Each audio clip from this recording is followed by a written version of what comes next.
اضطرتك الظروف ان انت يبقى شريكك مثلا حد عزيز عليك او حد انت تعرفه، صديق مهم او قريب مثلا او الكلام ده كله، يبقى لازم كل حاجه تكون محسومه من الاول، وما تسيبش المواضيع للاخر عشان خاطر انت حاسس ان انت المواضيع دي ما ينفعش نجيبها في الحديث بينا وبين بعض عشان خاطر هتبقى مواضيع حساسه نخليها نرميها لبعدين بقى.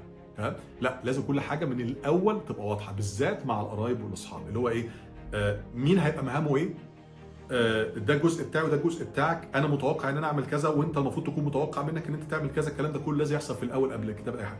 وانت نسبه الربح بتاعتك هتبقى كذا وانا نسبه الربح بتاعتي هتبقى كذا. تمام؟ او لو فضينا الشراكه، انت هيحصل لك كذا وانا هيحصل لي كذا، انت تاخد كذا وانا هاخد كذا.